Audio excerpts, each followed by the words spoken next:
उत्तर प्रदेश किसान राष्ट्र की मान। हिंदू राष्ट्र के बाद उठी अब किसान राष्ट्र की मान। प्रयागराज बागेश्वर धाम के धीरेन्द्र कृष्ण शास्त्री के हिंदू राष्ट्र, देवकी नंदन ठाकुर के सनातन बोर्ड के मान के बाद अब उठी किसान राष्ट्र व किसान बोर्ड की मान। विश्व के पहले किसान पीठाधीश्वर किसानाचार्य स्वामी शैलेंद्र योगीराज सरकार ने मान किया है। उन्होंने ने कहा कि किसी के लिए किसान कुछ भी हो, लेकिन हमारे लिए भगवान व देवता से कम नहीं है किसान।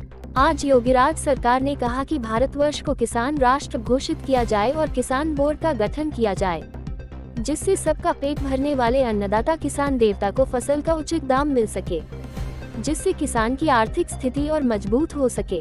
क्योंकि पेपरों व सूचना तंत्र के माध्यम से अक्सर सुनने को मिलता है कि अन्नदाता किसान खेत खलिहान में ठंडी में खेती करते हुए ठंड से ठिठुर कर मर गया।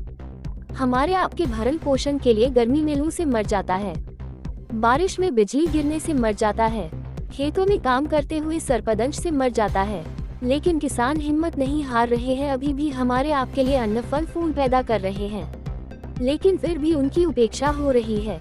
जब किसान राष्ट्र घोषित हो जाएगा तो किसानों के लिए प्रोटोकॉल बन जाएगा। मेरा ऐसा मानना है कि भारतवर्ष में 70% आबादी गांव में बसती है और ये 70% वो किसान है।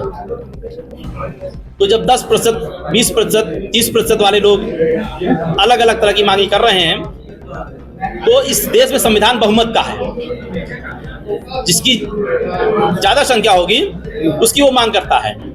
50 + 1 51 हो जाते हैं, तो विधानसभा में, लोकसभा में भी हर जगह बहुमत पास हो जाता है। हम 70% हैं पूरे देश में किसान। तो इसीलिए हमारी ये मांग है कि जो अलग अलग तरह के लोग अलग अलग मांगी कर रहे हैं, तो हमारा ये मानना है कि इस देश को वास्तव में किसान राष्ट्र होना चाहिए। और जब किसान राष्ट्र यह देश घोषित हो जाएगा, तो जितने धर्म है, जितने जाति के हैं, जितने मजहब के लोग हैं, उन सब में एक एकता का संदेश जाएगा जो है। क्योंकि लोग अलग अलग जाति, धर्म, मजहब में बटे हुए हैं जो है।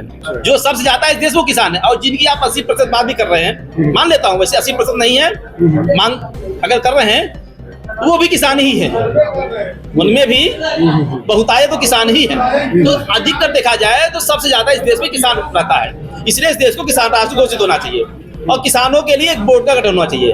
किसान का बोर्ड का गठन हो जाएगा तो अपनी बात अपनी बोर्ड में कहेंगे तो जा करके जो है, तो उनको उचित मूल्य मिलेगा। जो समस्या है उस समस्याओं का समाधान होगा। दिक्कत इसी बात की है, इस देश में किसान बोर्ड का कोई गठन नहीं है। अगर किसान बोर्ड का गठन हो जाए तो किसानों की समस्या का समाधान हो जाए, तो उसका प्रोटोकॉल बन जाएगा। कोई चेंजिंग नहीं है भैया, सब एक हो रहे हैं। हिंदू, मुस्लिम, सिख, ईसाई, किसान मुसलमान भी होता है, हिंदू भी होता है, ईसाई भी होता है। ये बहुत बड़ा संदेश देश में जाएगा। इस देश को किसान राष्ट्र घोषित किया है। चैलेंज योगीराज सरकार, किसान पीठाधीश्वर, किसानाचार्य।